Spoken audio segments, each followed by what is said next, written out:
शेतकरी आजही केमिकल मधून, ऑर्गॅनिक मधून, जैविक मधून एससीटी मध्ये आले, पण ते आजही एससीटी मध्ये अडकलेले, ते वैदिक मध्ये उतरायला तयार नाहीये. ज्याप्रमाणे त्यांना रासायनिक मधून एससीटी मध्ये उतरणं अवघड जात होतं, तसंच त्यांना आज एससीटी मधून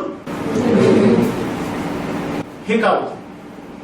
मग त्याचा अभ्यास पण आपण या ठिकाणी केला पाहिजे. सेंद्रिय कर्ब नाही तर जीवाणू.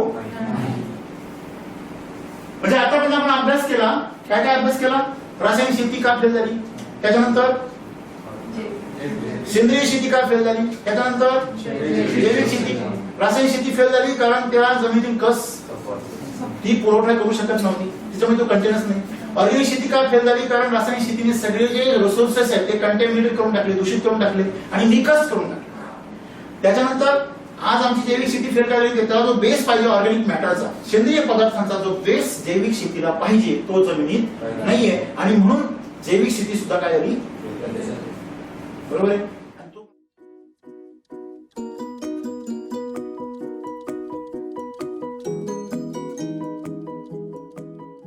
आता हे कसं करायचंय आपण ते थोडं समजून घेऊया.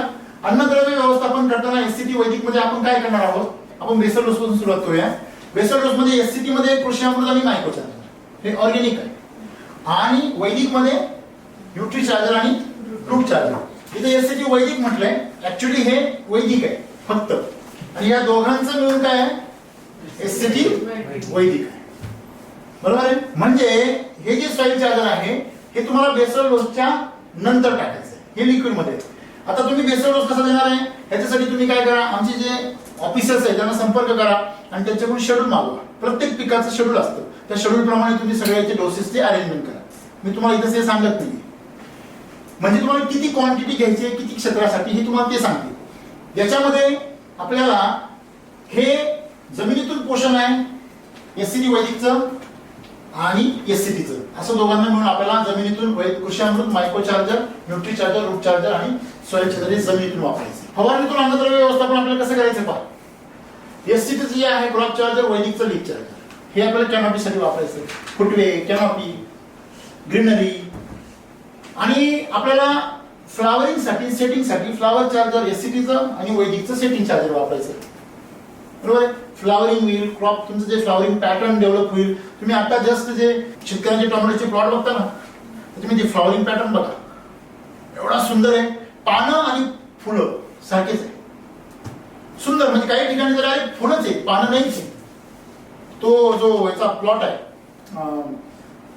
निमगाव पागा, तिथला जो प्लॉट आहे त्याचा व्हिडिओ पहा, त्याच्यामध्ये नुसते काय आहे, फुलंच आहे, नुसतं सगळे फुलंच आहेत, दुसरं काहीच नाही. बघा पंजेचे नुसते पानं, कमी फुलंच के लागलेले, आणि एवढ्या हिटमध्ये तुमचे सेटिंग दिसतंय. सेटिंग म्हणजे ना त्याची एकही कळी फेली गेलेली, आणि आपण सुरुवातीपासून आहे ना हे बघा ना, हे काय, हे बघा काय, ह्या फांदीला फक्त हे 4-5 पानं आहे, बाकी हे काय सगळं सेटिंग झालेलं आहे. सगळं सगळ्यात वैशिष्ट्य काय आहे, पंजाला हे वैशिष्ट्य नाहीये. वैशिष्ट्य हे की अख्खा पंजा काय सेटिंग, आणि तिची जी कळी आहे ती कळी कशी एकदम जबरदस्त मजबूत आहे. म्हणजे हे जर पाहिलं चांगलं व्यवस्थित तर काय लक्षात येतं, एक फ्लावरिंग जबरदस्त झालेलं आहे, आणि तेही विशेष म्हणजे ह्या एप्रिलच्या हिटमध्ये. आणि त्या फुलांचं सेटिंग पण होते विशेष म्हणजे, आणि त्या शेतकऱ्याचे सुंदर टोमॅटो सध्या निघतायत असं त्या शेतकऱ्यांनी कळवलं आम्हाला. आणि त्या परिसरामध्ये एकही प्लॉट शिल्लक नाही, त्यांचाच प्लॉट शिल्लक नाही. आणि हे आपल्यासाठी फार नवीन नाहीये, हे आपण दररोज ऐकतो. साईज आणि क्वालिटीसाठी तुम्हाला एससीटीचं साईज चार्जर आणि वैदिकचं क्वालिटी चार्जर वापरायचं आहे. आणि अशा प्रकारे याचे काय आहे, एससीटी आणि वैदिकचं कॉम्बिनेशन आहे, एससीटी वैदिक. कळलं. त्या स्टेज नुसार ज्यावेळेस तुम्ही वापरता त्यावेळेस तुम्हाला त्याच्या, समजा तुम्हाला कुठलं पीक आहे, एखादा कांदा आहे, कांद्याला फ्लॉवर चार्जरची गरज आहे का. हा तुम्ही डोंगराच्या बियासाठी वापरू शकता, पण कांद्याला काही गरज नाही. तुम्ही भाजी केली त्याला फ्लॉवर चार्जरची गरज आहे का. मेथीची भाजी किंवा कोथिंबीर केली त्याला क्वालिटी चार्जरची पण गरज नाही, त्याला फक्त हे आपल्याला समजलं पाहिजे. एखादं फळ साईजच्या अवस्थेमध्ये तुम्हाला त्याला कोणतं द्यायला पाहिजे, हे कॉम्बिनेशन द्यायला पाहिजे. म्हणजे हे तुमच्या लक्षात आलं पाहिजे. ठीक आहे. याचं प्रमाण वगैरे काय आहे, ह्याचं प्रमाण तुम्हाला शेड्यूल मध्ये बघायला मिळेल, त्याप्रमाणे तुम्हाला वापरायचं आहे. ठीक आहे. तसं इन जनरल याचं प्रमाण 2 ml ते 3 ml आहे. याचं प्रमाण 3 ते 4 ग्रॅम, हे पण सेम तसंच आहे 3 इंच. जमिनीतून सोडण्यासाठी हे 2 लिटर आहे आणि हे 1 पॅकेट आहे. ठीक आहे, असं सगळ्यांचं. पीजीआर व्यवस्थापनामध्ये fruit charger, health charger, energy booster. PGR म्हणजे प्लांट ग्रोथ रेग्युलेटर्स नाहीये, परंतु तशा प्रकारचं कार्य घडतं. तसे पीजीआर डेव्हलप होतात झाडामध्ये नैसर्गिकपणे, त्यासाठी हे रिसोर्सेस आहेत. फ्रूट चार्जर फवारणीतून आहे, हेल्थ चार्जर आणि एनर्जी बुस्टर. म्हणजे हेल्थ चार्जर हे नावाप्रमाणे हेल्थ सांभाळतं, झाडाची ताकद देतो, ताकद प्रचंड. आणि एनर्जी बुस्टर जे आहे हे तर सर्व शेतकऱ्यांचं सगळ्यात फेवरेट आहे. म्हणजे झाडाचं मेटाबॉलिक सिस्टम, झाडामध्ये येणारे बायोटिक अबायोटिक स्ट्रेस जो सगळ्यात मोठा फॅक्टर आहे, त्याच्यामध्ये झाडाची जी एनर्जीची जी अप अँड डाऊन फ्लक्च्युएशन आहे, निसर्गामध्ये होणारे टेम्परेचरचे फ्लक्च्युएशन आहे, ह्युमिडिटीचे फ्लक्च्युएशन आहे, उतार चढाव, या सगळ्या कंडिशन मध्ये संपूर्ण जी काही मोसमातले बदल आहे, क्लायमेट चेंजेस आहे, त्यांना फेस करण्याची ताकद कोण देतं? पण हे एवढंच करतं असं नाही, ते झाडाला ग्लेझिंग, चमक, क्वालिटी ह्या सगळ्या गोष्टी देतात. राईट? मग ह्या तिघांचा वापर त्यासाठी करायचा आहे. पुढे संरक्षण व्यवस्थेमध्ये आपल्याला नैसर्गिक संरक्षण प्रणाली विकसित करायची. आपलं एकही उत्पादन हे किलर नाही, ते वृक्षांना किंवा किडींना मारत नाही, हे असं ते हिलरचं काम करतं, झाडाला काय करतं? स्ट्रॉंग करतं. या ठिकाणी आपण जर पाहिलं, फंगी क्लिनर हे एससीटीज आहे, पेस्ट फायटर हे एससीटीज आहे, हे एससीटीज आहे आणि हे वैदिकचं आहे. फंगी क्लिनरचं जे आहे हे बुरशा येऊ नये म्हणून काय करतं? झाडामध्ये स्ट्रेंथ निर्माण करतं. आणि पेस्ट फायटर जे आहे ते किडींना रिपेलेंट करतं, झाडामध्ये तशा प्रकारचे अल्कोलाइड्स डेव्हलप करतं. वैदिक मध्ये जर आपण गेलो तर डिसीज फायटर हे ट्रिपल ऍक्शनचं त्रिशूल ऍक्शनने काम करतं. अँटी फंगल, अँटीबॅक्टेरियल, अँटीव्हायरल तिन्ही पण ऍक्शन करतात. एवढं प्रसिद्ध उत्पादन आहे मित्रांनो की कुठल्याही प्रकारचे रोग जागेवर थांबवण्याची ताकद याच्यामध्ये आहे, जर तुम्ही वैदिकने शेती करत असाल तर. तीही संपूर्ण ताकदीनिशी. काही लोक वैदिकने शेती करतात, पण ती शेती कशी करतात? देऊ का नको, खाऊ घालू का नको, एवढं द्यायचं का? बरोबर आहे ना? केमिकलच्या बाबतीत त्यांनी असा विचार कधी केला? पण इथं मात्र बरोबर आहे ना, तू नाही वाईट का? कारण सध्या आपण जे वातावरण जे सगळीकडे कसं झालेलं, दूषित झालेलं, अशा कंडिशन मध्ये तुम्ही कमजोर पोषण देऊ शकत नाही किंवा अनबॅलन्स करतात. काही जण कृषी अमृतचा वापर, तुमची काळी जमीन असेल आणि तुम्ही कृषी अमृत खूप जास्त वापरलं तर तुमचा बॅक्टेरियल काउंट वाढू शकतो, अशा ठेवा. काही जण अति उत्साहामध्ये कृषी अमृत लय भारी मग टाका दुप्पट आणि तिप्पट, त्यांनी तुमचा बॅक्टेरियल काउंट वाढायला मदत होऊ शकते. म्हणून वैदिकचा त्याचा काय साधा बॅलन्स. राईट? मग डिसीज फायटर आणि पेस्ट क्लिनर. पेस्ट क्लिनर तुम्हाला एक सुंदर असं एक म्हणजे प्रचंड असं शक्तिशाली, एका बाजूला हे सर्व उत्पादन आणि दुसऱ्या बाजूला फक्त पेस्ट क्लिनर. याचं नाव पेस्ट क्लिनर आहे पण याचं काम फार भारी आहे. मला सांगा, पेस्ट क्लीन कधी होती?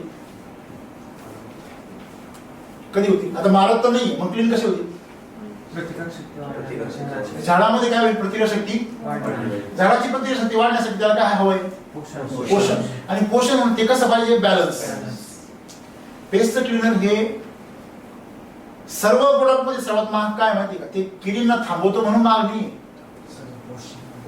त्याच्यामध्ये उच्च दर्जाचं पोषण आहे. अतिशय दुर्मिळ असं वनस्पती जडीबुटी त्याच्यामध्ये आहे. पेस्ट क्लिनरचं तुम्ही जर उदाहरण ऐकलं असेल अंबरीच्या अन्नदाबांचं, त्यांनी सांगितलं ज्यावेळेस मला अडचण आहे साहेब त्यावेळेस 5 ग्रॅम मी वापरलं. तुमच्या बागेमध्ये मवा का नाही हो? नाही सर, पेस्ट क्लिनर त्याचे आलटून पालटून 3-4 हात झाले. कशाचे? पेस्ट फायटरचे. हा, खरंच काहीच नाही तिथे. म्हणजे नायट्रोजन लेवल जादा. हा, सगळे झाड क्लीन नाही पाहत. मी संध्याकाळच्या वेळेस इकडं सगळं मोळ उठत ना मव्याचं, तुम्हाला म्हणायचं होतं नाही एखादा अर्धा याच्यामध्ये दिसतो परंतु एवढं नाही. मोळ नाही. आता सर हायवे जाताना व्हाईट ड्रेस जर असेल ना तर पूर्ण सगळा मोळा गोळा करून घेतला. रिझल्ट असे माझ्या अख्ख्या प्लॉट मध्ये तुम्ही मला कुठलीही कीड दाखवा, कुठलीही कीड दाखवा. आणि शेतकरी पण जे सांगतात भाजीपाल्यामध्ये की पेस्ट क्लिनरचा वापर जर केला तर कुठल्याही प्रकारची कीड तिथे येत नाही. दुसरी गोष्ट म्हणजे त्या झाडाची जी शक्ती, ग्लेझिंग, ताकद एकदम वेगळ्या पद्धतीने वाढते. चमक, टिकवण क्षमता ती वाढते. म्हणून हे पेस्ट किलर तुम्ही नुसतं किडींना पळून लावतं किंवा किडींना थांबवतं म्हणून वापरायचं. तुम्ही त्याला मर रोगामध्ये पण वापरू शकता. जमिनीतून जे अटॅक होतात, खोड कीड वगैरे, नेमॅटोड वगैरे, ह्याच्यामध्ये सुद्धा पॅथोजनला तुम्ही कुठे वापरू शकता. अतिशय सुंदर असे त्याचे रिझल्ट आहे. आणि तसंही वैदिक मध्ये खर्च कमीच होतोय. 50% 60% कमी होतोय. 10% जर थोड्याचा वाढला तर काही फरक पडत, पण तुमचं पीक काय होतं? स्ट्रॉंग. त्याच्यामुळे don't underestimate the power of pest cleaner. Yes, SCT वैदिकचा वापर कसा करा पहा. Lift charger, setting charger, quality charger, pest cleaner, health charger, म्हणजे याचं प्रत्यक्षात यूज कसं करायचं, ते कसं म्हणजे कशासाठी वापरायचं हे पाहिलं. म्हणजे प्रत्यक्ष यूज कसं करायचं, कारण ह्याच्या पावडर स्वरूपात जे पावडरचे पॅकेट्स आहेत, कुठले? Lift charger, setting charger, quality charger, pest cleaner, health charger, हे सगळे पावडर स्वरूपात आहे. हे पावडर स्वरूपात असल्यामुळे हे रेडी टू यूज नाहीये. बरेच शेतकऱ्यांना असं वाटतं की सर रेडी टू यूज यायला पाहिजे. मित्रांनो मला सांगा, जर सिमेंट काढूनच तिकडून पाठवलं असतं त्यांनी काढूनच पाठवलं असतं समोरच्या. हॅलो, सिमेंटवाल्यांनी सिमेंट जे पाठवलं तिकडून त्याला जर शक्य असतं कॉन्क्रीट करूनच पाठवलं असतं ना. एवढं ताप कशाला डोक्याला येईल? खडी सापडा, वाळू सापडा, परत वाळू मिळत नाही म्हणून किती धरती अवघड ते सगळी माहिती तुम्हाला सगळं. पाण्याचा प्रॉब्लेम, तिकडून कॉन्क्रीट करून पाठवा ना. पण ते शक्य आहे का? कारण जर पाणी गेलं ते काय होतं? कडक. त्याची ऍक्शन लगेच करून टाकते. सिंपल आहे. तुम्ही ते पाहिलं असेल एमसील, 2 पॅकेट असतात, दोन्ही एकत्र करावं लागतात आणि मग वापरावं लागतात. काय डोक्यात टाक, तिकडून त्यांनी एकत्र करून पाठवलं पाहिजे ना. काय फिक्स होऊन जाते ते. तुम्हाला फिक्स झालं पाहिजे का? तुम्हाला फिक्स करायचंय ना, बरोबर आहे ना. फिक्स करण्याचा अधिकार मला पाहिजे, त्याच्यावर तो भांडण चालू आहे सगळं. मग हिथं अधिकार तुम्हाला दिलेला आहे. हे जे पॅकेट्स आहेत हे तुम्ही फिक्स करा कधी वापरायचे ते आम्ही ठरवणार. आम्ही जर फिक्स केले तर तुम्हाला मर्यादा पडेल वापरण्याची. म्हणून ते रेडी टू यूज दिलेले नाही. हाय लेवलची टेक्नॉलॉजी आहे आणि म्हणून हे तुम्हाला पाण्याबरोबर त्याचा संपर्क आला की लगेच ते काय होतात? ऍक्टिव्हेट होतात. बॉम्बचं तुम्ही सील काढलं तर तो काही सेकंदामध्ये फेकून द्यायचा राहतो. पाहिजे नाही कसा पडतो पाहिलं तुम्ही राहणार. सेम तसं ग्रेनेड सारखं. ग्रेनेड माहिती ना. तर मित्रांनो ह्याच्यामध्ये आपल्याला हे समजून घ्यायचं आहे की हे जे प्रोडक्ट आहे हे ग्रेनेडच आहे. कशाचे? मिनरलचे बॉम्ब येते. तुम्ही टाकले जमिनीमध्ये भरपूर ताकद मिळते. ते भिजवायचे कसे, ते ऍक्टिव्हेट कसे करायचे ते आपण बघूया. पायरी 1, प्रत्येक 600 ग्रॅम पॅकिंग साठी 10 ते 20 लिटर क्षमतेचे मातीचे मडके घ्या. सर्वात अगोदर मित्रांनो ना या सर्व उत्पादनांची एक पवित्र जागा बघा आणि त्यांची तिथे एक कमीत कमी अगरबत्ती म्हणा किंवा काहीतरी दिवा म्हणा, ती थोडीशी पूजा करा. आता बऱ्याच लोकांना असा अनुभव यायला लागलाय की वैदिकच्या ज्या बागा आहेत त्या बागांमध्ये एक वेगळं वातावरण असतं, वेगळं फिलिंग असतं. तिथे जाऊन बसावं असं वाटतं, शेतकऱ्याला तिथे जाऊन थांबावं असं वाटतं, तिला आपल्याला आपलंसं असं बागेबरोबर सहवासात राहावं असं वाटतं, पिकाच्या सहवासात राहावं असं वाटतं. ह्याचं कारण त्याच्यामध्ये एक वेगळ्या प्रकारची पॉझिटिव्ह एनर्जी असते. त्याला तुम्ही ऑरा म्हणा, एनर्जी म्हणा, काही पण म्हणा, बरोबर आहे ना. मग त्याकरता काय केलं पाहिजे? तिची सुरुवात सुद्धा पूजा करून केली पाहिजे. जे लोक श्रद्धा ठेवून आणि आपण ज्याला कसं म्हणतो शुद्ध भावनेने ज्यावेळी त्याचा वापर करतात मित्रांनो, त्यावेळी त्यांना मिळणारे परिणाम आणखीन वाढतात. मग त्या ठिकाणी तुम्ही तसं करा. कंपल्शन नाही आहे, तुम्ही नसेल म्हणाल तर तुम्ही नाही केलं तरी चालेल, परंतु तुम्ही जर केलं तर नक्कीच रिझल्ट वेगळे मिळणार. त्यानंतर मडकं जे आहे तुम्ही जमिनीत जर काढलेलं असेल, रांजण ज्याला म्हणतो आपण, तर तो खूप चांगला. त्याच्यामध्ये तुमच्याकडे ते नसेल तर प्लास्टिकची बादली वापरा, धातूचं काही वापरायचं नाहीये. त्याच्यामध्ये 3 भाग पाणी भरून घ्यायचं, 10 ते 20 ग्रॅम सेंद्रिय गुळ किंवा गुळाची पावडर करून टाकायची आणि ते जे मडकं आहे ते टाकून दिल्यानंतर ते पावडर वगैरे जे आहे आपली 600 ग्रॅमची टाकून द्यायची आणि भांडी जी हवा जी आहे भांड्यातली ती खेळती राहील अशा प्रकारे वरून पातळ फडकं टाकून बांधून घ्यायचं. बरोबर आहे. हे केल्यानंतर दुसरी पायरी जी आहे 24 तासामध्ये ते 2-3 वेळा ढवळायचं, म्हणजे 48 तास आपल्याला ते ठेवायचं कमीत कमी. आणि 24 तासानंतर द्रावण गाळून घेऊन 200 लिटर पाण्यामध्ये मिसळून वापर करायचा. पहिल्या 24 तासामध्ये हलवून घ्यायचं, पुढच्या 24 तासानंतर म्हणजे 48 तासानंतर ते गाळून घ्यायचं आणि गाळून घेऊन त्याची काय करायची, तुम्हाला कशाला वापरायचे, फवारणीला, जर ड्रीपला वापरायचं असेल तर 100% वापरून घ्यायचं. फवारणीला वापरायचं असेल तर ते वापरून जे उरलेला जो साका आहे खालचा तो काय करायचा, परत नवीन गुळ घ्यायचा, त्याच्यामध्ये परत आणखी 48 तास भिजत घालायचं, हलवायचं आणि 200 लिटर पाण्यामध्ये घेऊन ते पुन्हा ड्रीपनी सोडून द्यायचं. पहिल्यांदा फवारणीसाठी वापरायचं, दुसऱ्यांदा ड्रीपनी. सगळ्या प्रोडक्टसाठी नियम आहे, लक्षात ठेवा. पहिल्यांदा स्प्रेला, नंतर ड्रीप. दोन्ही वेळेस स्प्रेनी वापरायचं.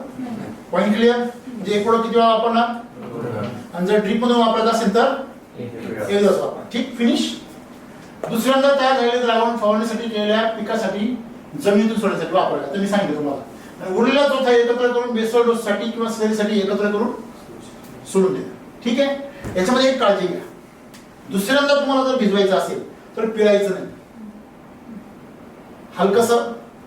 हलकं दाबून तुम्ही गाळून घ्या, परंतु पिळायचं नाही. याला गाळण्यासाठी जी बाजारामध्ये दुधाला चाळणी मिळतात, दुधासाठी दुधाच्या चाळण्या मिळतात ना, दूध गाळण्यासाठी डेअरीवरती, त्या चाळण्यांचा वापर करा किंवा पातळ एखादा कॉटनचा कपडा वापरा. रूट चार्जर, न्यूट्री चार्जरचा वापर करताना हीच पद्धत अवलंबायची. फक्त आपण फवारणीसाठी 2दा वापरतो, याच्यामध्ये काय करायचं, फक्त एकदाच वापरायचं. पण आता याच्यामध्ये 3 प्रकारे वापर करता येतो. पहिला बेसल डोस, दुसरा स्लरी आणि तिसरा द्रावण. तर द्रावणामध्ये तुम्हाला मी शिकवलं आता तसंच करायचं. ठीक आहे, चला पुढे. पहिली पद्धत बेसल डोस मध्ये वापरताना सर्वात उत्तम पद्धत आहे, बरोबर आहे. कसं, रूट चार्जर, न्यूट्री चार्जर हे प्रत्येकी चारा व धान्यासाठी 2 ते 3 किलो, त्याच्यानंतर भाजीपाल्यासाठी 3 ते 5 किलो, फळबागासाठी 5 ते 7 किलो, आणि एक समान मिसळून 60 दिवसांनी एकत्र, दर 60 दिवसांनी पुन्हा द्यायचे. कृषामृत बरोबर मिसळून द्यायचे आणि गोअमृत बरोबर. लक्षात ठेवा, तुम्ही नुसतं गोअमृत बरोबर आणि कृषामृत घ्यायचे आपल्याला, त्याच्यामध्ये दुसरं काही घ्यायची गरज नाही. म्हणजे आपण जे सेंद्रिय काही लोक खतं घेतात, गांडूळ खतं घ्या, हे घ्या, काहीच घ्यायचं. शेणखत सुद्धा घ्यायचं नाही. असेल तर गोअमृत वापरा, नाही तर शेणखत सुद्धा वापरायचं नाही. ठीक आहे. एक समान मिश्रण करण्यासाठी 100 किलो कृषी अमृत मध्ये दिलेला डोस एकत्र करून एकसारखे मिसळून त्याचे समान भाग करून तुमचा जो खत आहे, खताचा ढेग आहे, त्याच्यामध्ये तुम्ही मिक्स करून घ्या. छोटे छोटे पॅकेट आहे, तुम्ही अगोदर 100 किलो मध्ये कमीत कमी मिक्स करून घ्या. म्हणजे 100 किलो मध्ये कृषी अमृत मध्ये आपल्याला हा बेसल डोस काय करायचा आहे, मिक्स करायचा आहे. कसं तुम्ही सगळ्यांच्या का करायचं आहे, कारण छोटी क्वांटिटी तुम्ही जर सगळ्या याच्यामध्ये मिक्स केली तर एकसारखं मिक्स होणार. आधी 100 किलो मध्ये करा, मग ओके. दुसरी पद्धत काय, टेक्नॉलॉजी मध्येच वापरायला जर सुरुवात केली असेल शेतकऱ्यांनी मध्येच, त्याच्या अगोदर बेसल डोस टाकून दिलेला नाही, आता टाकू पण शकत नाही, मग काय करायचं, तो स्लरी वापरू शकतो. एससीटी वैदिक मध्ये स्लरी कशी बनवायची, आता याच्यामध्ये एक पॉइंट चेंज करायचा आहे. देशी गाईचं शेण नाही वापरायचं, तर गोअमृत वापरायचं. काय वापरायचंय, गोअमृत. म्हणजे 200 लिटर पाणी, कृषी अमृत 25 किलो, गुळ 4 किलो, गोअमृत 5 किलो, वडाखालची किंवा दाट जंगलातली माती भेटली तर घ्या. काही तशी गोअमृत असल्यावर कशाचीही गरज नाही. वडाखालची थोडीशी माती भेटली, चिमूटभर टाका आणि सॉइल चार्जर 1 लिटर. अशा प्रकारे तुमची स्लरी तयार होईल. तुम्हाला ही स्लरी काय करायची, रूट चार्जर व न्यूट्री चार्जर पैकी 1 किंवा दोन्ही घेऊन प्रत्येकी भाजीपाल्यासाठी 1 ते 2 किलो व फळबागांसाठी 2 ते 3 किलो अशा प्रकारे याच्यामध्ये मिक्स करून तुम्ही हे किती वेळ ठेवायची, फक्त 72 तास. जास्त वेळ नाही, फक्त 72 तास ठेवायची. 2 वेळेस हलवायची आणि प्रति झाड 1 लिटर बागांसाठी आणि प्रति 200 लिटर 1 एकरसाठी भाजीपाल्यासाठी तुम्हाला ही द्यायची. एससीटी वैदिकची स्लरी दर 15 ते 20 दिवसांनी रिपीट करावी, कारण तुम्ही बेसल डोस दिलेला नाहीये. या स्लरीमुळे खताचे आपटे सुधारते, गांडोळे जन्माला येतात, जीवाणूंची संख्या वाढते, माती जिवंत होते, थांबलेली वाढ व साईज वाढू लागते. पण जमिनीतील सेंद्रिय कर्बोदर वाढवायचा असेल तर बेसल डोसच महत्वाचा. ओके. तिसरी पद्धत जी आहे, द्रावण करण्याची पद्धत. प्रत्येकी 600 ग्रॅमचं जे पॅकिंग आपण मगाशी म्हणलो त्याप्रमाणे आपल्याला 10 ते 20 लिटर क्षमतेच्या मडक्यामध्ये टाकायचे, बरोबर, प्रति एकर एका ऍप्लिकेशनसाठी. तुम्ही हे 2 पण पाकिटे घेऊ शकता जर तुम्हाला ताकद जास्त पाहिजे असेल तर, बरोबर आहे. आणि सेम 3 भाग पाणी घ्यायचं, 250 ह्याच्यामध्ये गुळ वाढवायचा, 250 ग्रॅम गुळ घ्यायचा, त्याच्यामध्ये आपण 10 ते 20 ग्रॅम थोडा येतो, त्याच्यामध्ये गुळ वाढवायचा आहे आणि वैदिक पावडर टाकून द्यायची. आणि भांड जे खेळतं जे हवा ठेवून तोंडाने बांधायचं आहे फडक्याने. दुसऱ्या पायरीमध्ये तुम्ही 24 तास परत ते आणखी 2 वेळेस हलवायचे, 2-3 वेळेस, आणि 48 तासानंतर 200 लिटर पाण्यामध्ये मिसळून हे कोणतंही काहीही शिल्लक न ठेवता 100% सोडून द्यायचं. जमिनीतून सोडताना एकदा भिजवायची आणि फवारणी करताना 2दा. रूट न्यूट्री चार्जरची फवारणी करायची पिकावर, मातीवर करू शकता. क्लिअर? एससीटी व वैदिकचे प्रोडक्टचे कॉम्बिनेशन कसे करायचे म्हणजे एससीटी वैदिकचे कॉम्बिनेशन कसे, तुम्हाला जर हे पाहिजे canopy, crop charger, leaf charger, मगाशी आपण पाहिजे ना, flower charger, setting charger, size charger, quality charger. Next आता सॉइल चार्जर, हेल्थ चार्जर जे आहे, म्हणजे हेल्थ चार्जरचे कॉम्बिनेशन तुम्ही सॉइल चार्जर वर घेऊ शकता जमिनीमधून, फ्रूट चार्जर मध्ये घेऊ शकता फवारणीसाठी, आणि कोणतेही चार्जर तुम्ही जमिनीतून घेऊ शकता आणि फवारणीतून घेऊ शकता. लक्षामध्ये म्हणजे अशा प्रकारचे कॉम्बिनेशन तुम्ही करू शकता. ठीक आहे. पेस्ट फायटर, डिसीज फायटर, म्हणजे हे पेस्ट फायटर, डिसीज फायटर हे सिव्हिअर जर तुम्हाला जर वाटलंय की बाबा फार गंभीर परिस्थिती, अशा वेळेस तुम्हाला हे कॉम्बिनेशन घ्यायची गरज पडते. In general pest cleaner, disease fighter best combination, अगदी best combination. Pest cleaner, pest fighter म्हणजे किडींसाठी, हे किडींसाठी तुम्हाला अतिशय सुंदर आहे. त्याच्यानंतर पेस्ट फायटर, फंगी क्लीनर, बरोबर आहे. हे एससीटीचं कॉम्बिनेशन आहे आणि हे वैदिकचं कॉम्बिनेशन. हे एससीटीचं, हे वैदिकचं, हे एससीटी वैदिकचं, हे एससीटी वैदिकचं. हे फक्त किडींसाठी आणि हे रोगासाठी, बरोबर आहे. आणि हे खालचं पण रोग आणि कीड, ही फक्त कीड, हे रोग आणि कीड, आणि हे रोग आणि कीड. अशा प्रकारे आपण कॉम्बिनेशन करू शकतो. लक्षामध्ये पुढे आता root charger, nutri charger, leaf charger, health charger, setting charger, quality charger आणि पेस्ट क्लीनर. हे पावडर कसे वापरायचे मी सांगितलं. त्याच्यानंतर डिसीज फायटर जे आहे ते लिक्विड मध्ये रेडी टू यूज आहे. आणि अजून एक गोष्ट आली ती एनर्जी बुस्टर. हे याच्यामध्ये दिलेले हे सर्व एक वैदिकचे प्रोडक्ट्स आहेत. आणि हे सर्व आपल्याला काय करतात, जमिनीमध्ये सेंद्रिय कर्ब वाढवण्यासाठी मदत करतात. आता याच्यामध्ये नैसर्गिकपणे जैविक व सेंद्रिय पदार्थांचे काय होते, संतुलन होते, बॅलन्सिंग होते. आता तुम्हाला सर्वांना माहिती आहे रासायनिक शेतीमध्ये अन्नद्रव्य व्यवस्थापन हा अतिशय किचकट मुद्दा आहे. मॅग्नेशियम वाढलं का झिंक कमी पडतं, का नायट्रोजन कमी पडतो, कॅल्शियम कमी होतो.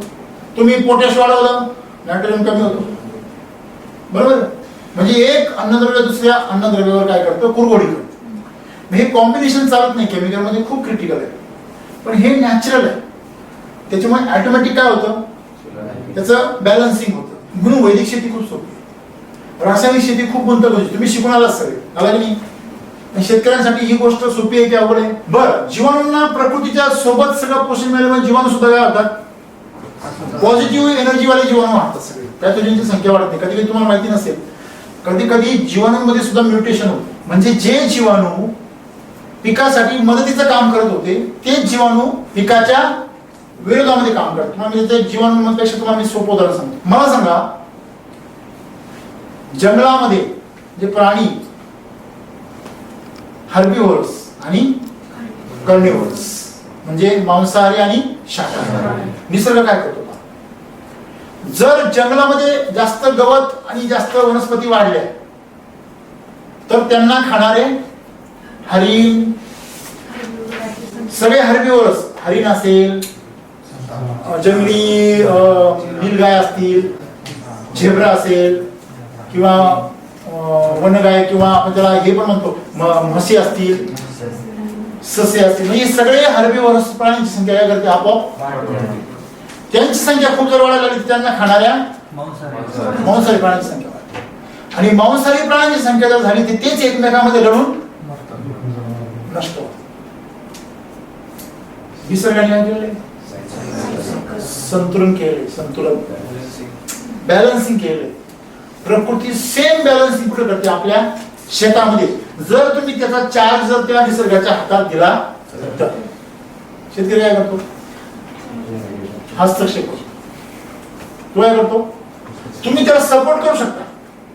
निसर्गाला काय करू शकता, निसर्ग काय म्हणतो, तुझं फुल गाळणार आहे, तुझे फुलं माझ्या बागेचे गाळणार आहे. तुम्ही ते फुलं काय करता, प्लॅन फिक्स टाकून ते चिटकवायचा प्रयत्न करता, बरोबर की नाही. मला सांगा, त्याच्याऐवजी तुम्ही झाडामध्येच जर ते एन्झाईम्स किंवा हार्मोन्स डेव्हलप जर करायला जर झाडाला मदत केली तर झाड स्वतःहून ते काय करेल, बॅलन्स करेल. तुम्ही बाहेरून जर हार्मोन्स दिले तर काय होईल, झाड डिस्टर्ब होईल. झाडामध्ये तेवढा न्यूट्रिशनल व्हॅल्यू आहे की नाही, त्याच्यामध्ये तेवढे मेटाबॉलिक ऍक्टिव्हिटीला तेवढे सपोर्ट करणारे मिनरल्स हवे की नाही हे कोणाला माहिती आहे, झाड. आणि तुम्ही बाहेरून काय करता, त्याच्यावर काय होतं, त्याचा साईड इफेक्ट होतो लक्षामध्ये.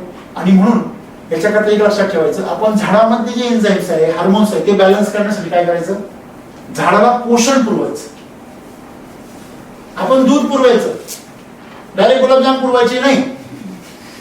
ते बघा गुलाबजाम करायचे का रसगुल्ले करायचे, हॅलो, आचार्याला ते स्वातंत्र्य देऊन टाका.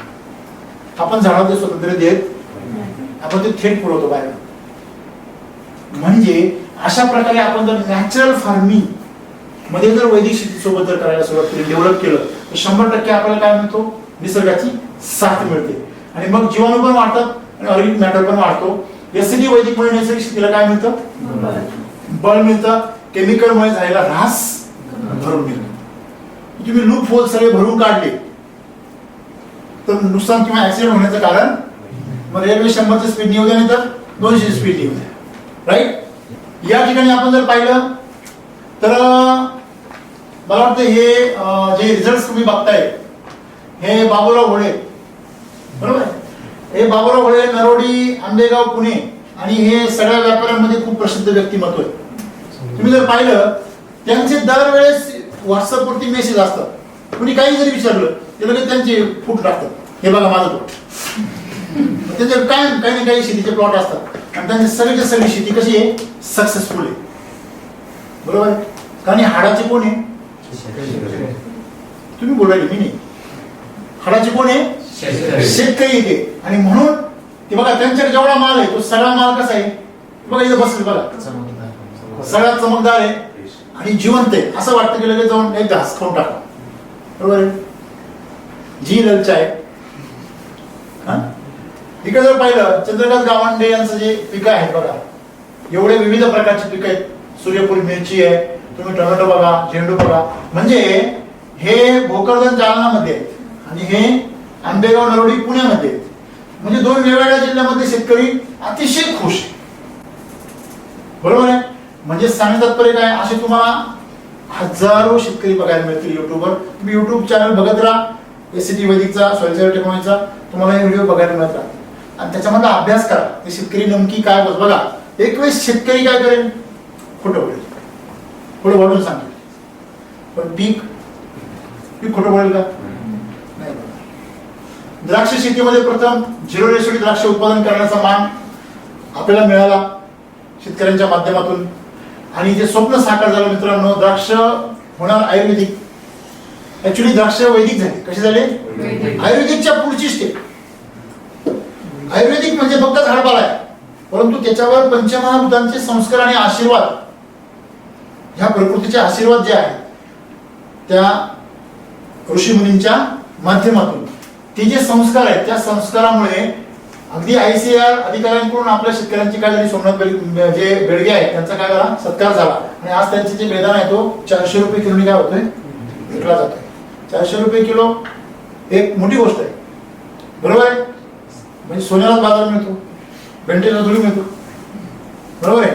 म्हणजे ही त्याची टिकवून क्षमता आणि याचा जो विजय आहे वैदिकचा, तो विजय झाल्यासाठी या ठिकाणी आपण लक्षात घेतो.